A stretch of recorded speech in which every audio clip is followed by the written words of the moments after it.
mootummaan filannoo moo'ee daandii xiyyaaraa bishooftuu xumuruu hin danda'u taanaan filatamuu hin qabu muummicha ministeeraa Dr. Abiyyi Ahmad. Xiyyaarri bombii humna qilleensaa Ameerikaa B52 balalirra osoo jiru kufuudhaan lubbuu namoota 8 galaafachuun gabaafameera. Filisxeenonni filannoo geggeessuuf pirezidaantiin abbaa taayitaa Filisxeen Muhammad Abbas labsii haaraa filannoo biyyoolessaa waliigalaa hayyamuu labsanii kunis immoo ergaa fincila Filisxeen bara 2005 booda filannoo pirezidaantii isa jalqabaa ta'uu isaa gabaafameera. Israa'el Ameerikaa fi Iraan irratti gufuu ta'uuf Naataayoon Israa'el lafa Libaanos hin kennitu jechuun gabaafameera. Hashamar Kafuune kabajamtootaa fi hordoftoota GMN irraa oduu galgala kanaaf qindeeffannee simbiraangaa kunneen hangafoota oduu keenya galgala kanaati amma immoo gara bal'inaan qindeeffadhetti sin dabarsa turtiin keessan nu faana ta'u. mootummaan filannoo moo'ee daandii xiyyaaraa bishooftuu xumuruu hin danda'u taanaan filatamuu hin qabu jedha muummeen ministeeraa Dr. Abiyyi Ahmad. Mootummaan filannoo moo'ee ijaarsa daandii xiyyaaraa bishooftuu yoo xumuruu baate lammaffaa hin filatamu jechuun muummeen ministeeraa Dr. Abiyyi Ahmad himaniiru. Mootummaan filannoo kana moo'ee kan itti aanuuf immoo qophaa'uu kamuu yoo ijaarsa piroojeektii daandii xiyyaaraa bishooftuu hin xumurre taanaan ummanni irra deebiin filachuu hin qabu jechuudhaan Dr. Abiyyi Ahmad himaniiru. Dr. Abiyyi kana kan jedhan wayitaa daawwannaa ijaarsaa buufata xiyyaaraa idil addunyaa bishooftuu irratti ta'us immoo gabaafameera. Ministeerri muummee federaalaa dimokiraataa Ripuubilikaa Itoophiyaa Dr. Abiyyi Ahmad buufanni xiyyaaraa idil addunyaa bishooftuu piroojeektii guddaa Itoophiyaa qofaa osoo hin taane Afrikaanis immoo kan itti boontu jechuun himaniiti jiru. Ministeerri muummee Abiyyi Ahmad sagantaa ashaaraa magariisaa yeroo jalqaba Itoophiyaan biyyoota Afrikaa gammoojjii Saharaa gaditti keessaa immoo isaan jiran keessaa yaa'ii jijjiirama qilleensaa addunyaa keessummeessuun biyya jalqabaa ta'uu ishee immoo gammachuu itti dhagaamee ibsaniiru. Yaa'ii seenaa qabeessa dhumaa bara 2027tti taa'amu kun immoo kan irratti keessummeessonni addunyaa 70,000 hanga 80,000 ta'an gara Itoophiyaatti akka dhufanii fi magaalaa misirroo taate kan bishooftuu keessumattuu 10,000 lakkaa'aman kabajaa simachuuf qophii ta'uu isaanii beeksaniiru. Itoophiyaan waltajjii addunyaa guddaa kana akka qopheessitu kan filatamte waan addunyaadhaan hin galmeeffamne hojii ajaa'ibsiisaa waan raawwatteef ni agarsiifama jechuun ministeerri muummee Abiyyi Ahmad himan. Itoophiyaan hirmaannaa dammaqinaa fi kaffaltii malee humna isaanii bilisaan biqiltuu biliyoona 48 dhaabuu danda'uudhaan isaanii seenaa dorgommii hin qabne ta'us immoo yaadachisaniiru. Bara kana keessatti biqiltuu biliyoona 8 ol dabaluudhaan lakkoofsa waliigalaa karaa biliyoona 56tti guddisuuf tattaaffiin jalqabaa taasifame akka jiru dubbataniiru. Waggaa dhufu yeroo yaa'ichi kun keessummeessutti immoo lakkoofsa kana biliyoona 65tti guddisuudhaan biyya biqiltuu biliyoona 65 dhaabuuf dandeessu jedhanii addunyaan guutuun boonsuu akka qabnus immoo eeraniiru. Mul'anni biyyoolessaa kun fiixaa akka bahu uummanni hojii biqiltuu dhaabu kana amala jireenya isaanii guyyaa guyyaan akka godhatu ministeerri muummee Abiyyi Ahmad waamicha dhiyeessan. Xiyyaarri bombii humna qilleensaa Ameerikaa B52 kufuun gabaafameera. Xiyyaarri bombii humna qilleensaa Ameerikaa B52 balalirra osoo jiru kufuudhaan lubbuu namoota 8 darbuun isaa himameera.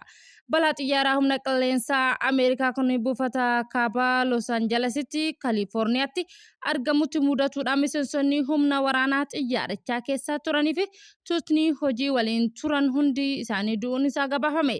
Xiyyaarri humna qilleensaa Ameerikaa B52 akka gammoojjii Kaalifoorniyaatti kufetti immoo loltoonnii fi gareen hojii xiyyaarichaa keessa turan hundi isaanii immoo dhumuu qondaalli waraana Ameerikaa himaniiru. Xiyyaarri bombii fageenya dheeraa balali'uu yookaan immoo wiixata kaleessa ergama yaala idil addunyaa irraa kan ture yoo ta'u buufata humna qilleensaa kana kaaba Los Angeles irraa gara kiiloomeetira 95 fagaatee argamu irraa eegaa ka'ee yeroo muraasa booda immoo kufuun caccabuun isaa gabaafameera. Kolonel Jamesin Haysi ibsa gaazexeessotaaf kennaniin qorattoonni balaa kanarra namni lubbuun hafee tokkollee akka hin jirre mirkaneessineerra jechuun himaniiru. Kolonel Jamesin Hayirraa akka himanitti immoo buufanni qilleensaa Edward balaa suukaneessaa isa mudatee lammiilee Ameerikaa kabajaa fi ulfina biyyaaf jiraatan 8 dhabnee jirra jechuun dubbataniiru. Kolonelichi maatii fi firoottan loltoota balaa xiyyaaraa humna qilleensaa Ameerikaa mudate lubbuu isaanii dabreef immoo hundaaf jajjabina hawwina jechuun himan. Koloneel Jaamsi xiyyaarri bombii guddicha balaa mudate kun immoo xiyyaara balalii sagantaa raadaarii ammayyeessuuf humna qilleensaa Ameerikaa deeggaruu isaa ta'us immoo himaneera. Ka'umsi balaa xiyyaarichaa humna qilleensaa Ameerikaa mudate kun immoo hanga yeroo kanatti maal akka ta'e hin baramne. Qorannoo balaa kanaan guutumatti xumuruuf immoo ji'oota 6 ol kan fudhatu akka ta'u immoo qondaalli humna qilleensaa Ameerikaa himanitti jira. Maddi Aljazeeraadha. Filisxeenonni filannoo gaggeessuuf akka itti jiran gabaafame. Pirezidaantiin Abbaa Taayitaa Filisxeen Mohammad Abbas labsii haaraa filannoo biyyoolessaa waliigalaa hayyamuu labsuudhaan kunis immoo ergaa fincilli Filisxeen bara 2005 booda filannoo pirezidaantii isa jalqabaa ta'uu isaa dubbatameera. Akka labsii pirezidaantichaa fi filannoo paarlaamaa Filisxeen adoolessa bara 2026 gaggeeffamu kun immoo kan beellame yoo ta'u filannoo pirezidaantii yeroo dheeraaf eeggamaa ture jalqabaa bara 2027 baani gaggeeffamaa jedhamee eegama. Ibsa pirezidaantii Mohammad Abbas kennanii murtiin kun dimokiraasii Filisxeen deebisuuf immoo dhaabbilee ishee cimsuuf tarkaanfii guddaadhas jedhan. Filannoon kun West Baankii, Gaazaa fi Baha Yerusaalem dabalatee naannoo siyaasaa fi teessuma lafaa tokkummaa qabutti kan gaggeeffamu ta'uusaa himametti jira. Israa'el Ameerikaa fi Iraanitti gufuu ta'uuf Netanyahuun Israa'el lafa Libaanos hin kennitu jechuun himan. Waliigaltee dhukaasaa dhaabuu Ameerikaa fi Iraan gidduutti taasifamaa jiru muummichi ministeeraa Beenjingin Israa'el hojii ishee Libaanosii fi Siiriyaa keessatti akka itti fuftuu ni dandeetti jechuun dhaadataneera.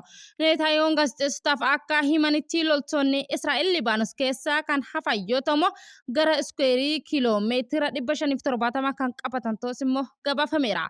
Waldhabdeen Israa'el garee hidhattoota Libaanos Hizbollaa kan Iraan deeggaramu waliin taasifame lubbuu namoota 3,000 ol darbuu isaa gabaafameeti jira. Netanyahuun gaazexeessotaaf kennaniin akka jedhanitti immoo hanga barbaachisaa ta'etti naannoo nageenya Libaanos keessaa turuu jabinnaan ni hawwina jechuun himan. Gabaasni hin mirkanoofne akka mul'isutti immoo Libaanos waliigaltee Iraanii fi Ameerikaa jidduutti jimaata dhufu mallattoo keessatti hammatama jechuun himame. Pirezidaantiin Israa'el immoo akka jedhetti immoo dhukaasaa dhaabuu duraanuu dadhaboo ta'e irratti dhiibbaa uumaa jira jechuun himaniiru. Muummichi ministeeraa Paakistaan Shehbaaz Shariif waliigaltee kana wiixata darbe kan ifoomsan yoo ta'u immoo yaadannoo waliigaltee kanaa keessatti Libaanos dabalatee gama hundaan hojii waraanaa dhaabbatu akka danda'u immoo himanitti jiru. Waxabajjii bara 2023 irraa eegalee Israa'el Hizbollaa waliin lolaa kan turte yoo ta'u onkolleessa bara 2024 keessa weerara daangaa qaxxaamuruu eegaluun ishee immoo gabaafametti jira. Egaa kabajamtootaa fi daawwattoota JMN irraa oduu galgala kanaaf qindeeffannee kana fakkaata hanga ammaa waan nu daawwattaniif nu waliin taataniif galata guddaa qabdan isinii jecha JMN subscribe like share gochuu yaada qabdan comment irra nu kaa'aa wanta yeroo hundumaa nu filattanii waliin taataniif immoo galata qabdanii yeroo gaarii.